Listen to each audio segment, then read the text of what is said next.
Hello बच्चों, चलिए प्रश्न को पढ़ते हैं। इसमें लिखा कि एलसीआर परिपथ में अनुनाद की स्थिति में शक्ति गुणांक का मान कितना होता है। बच्चों ये हमें बताना है। चार विकल्प दिए गए हैं। चलिए बच्चों इस प्रश्न की मूल अवधारणा को हम देख लेते हैं। बच्चों यहाँ पर ये देख लेते हैं कि शक्ति गुणांक बराबर क्या होता है। बच्चों शक्ति गुणांक क्या होता है? तो शक्ति गुणांक बराबर होता है आर भागे जेड। आर क्या है बच्चों? परिपथ में लगे प्रतिरोधक का प्रतिरोध है। और जेड क्या है बच्चों? ये परिपथ की प्रतिबाधा है। तो बच्चों जो हमारा एलसीआर परिपथ होता है उसकी प्रतिबाधा जेड बराबर क्या होता है बच्चों? वो होता है वर्गमूल आर का वर्ग धन बच्चों एक्सएल ऋण एक्ससी का वर्ग। और बच्चों ये एक्सएल क्या है बच्चों? एक्सएल हमारा, जहां एक्सएल जो है ये हमारा प्रेरकीय प्रतिघात है, यानी प्रेरण कुंडली का प्रतिघात है बच्चों। और जो हमारा एक्ससी है बच्चों ये क्या है? ये हमारा बच्चों धारितीय प्रतिघात है, यानी संधारित्र का प्रतिघात है।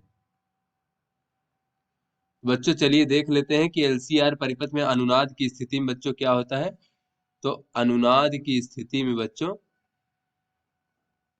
अनुनाद की स्थिति में जो हमारा बच्चों प्रेरकीय प्रतिघात होता है वो धारितीय प्रतिघात के बराबर होता है। तो चलिए बच्चों अपने प्रश्न को हल करते हैं। बच्चों इस प्रश्न में कहा जा रहा है कि शक्ति गुणांक का मान बताना है बच्चों। तो यहाँ पर देख लेते हैं कि परिपथ की प्रतिबाधा कितनी होती है बच्चों। जैसा कि हमने मूल अवधारणा में देखा कि प्रतिबाधा जेड बराबर होता है वर्गमूल आर का वर्ग धन एक्सएल ऋण एक्ससी का वर्ग। तो बच्चों यहाँ पर अनुनाद की स्थिति में, चूंकि अनुनाद की स्थिति में क्या होता है बच्चों? तो बच्चों जैसा कि हमने मूल अवधारणा में देखा कि अनुनाद की स्थिति में एक्सएल जो है बच्चों प्रेरकीय प्रतिघात वो धारितीय प्रतिघात एक्ससी के बराबर होता है। तो ऐसी स्थिति में बच्चों प्रतिबाधा जेड बराबर क्या हो जाएगा?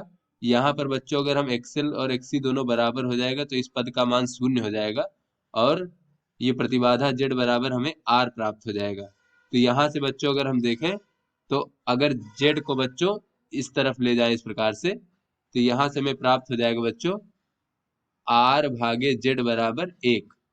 तो यहाँ से बच्चों ये आर भागे जेड क्या है बच्चों? तो जैसा कि हमने मूल अवधारणा में देखा कि आर भागे जेड जो होता है वो हमारा शक्ति गुणांक होता है। तो यहाँ से बच्चों हमें प्राप्त हो गया कि ये हमारा शक्ति गुणांक का मान बच्चों कितना है? शक्ति गुणांक का मान जो है वो एक के बराबर प्राप्त हो गया। तो चलिए बच्चों अपने विकल्प को देखते हैं। तो बच्चों ये जो हमारा सी विकल्प है शक्ति गुणांक का मान एक, ये हमारा सही विकल्प है। तो आशा करते हैं ये आपको समझ में आ गया होगा। धन्यवाद।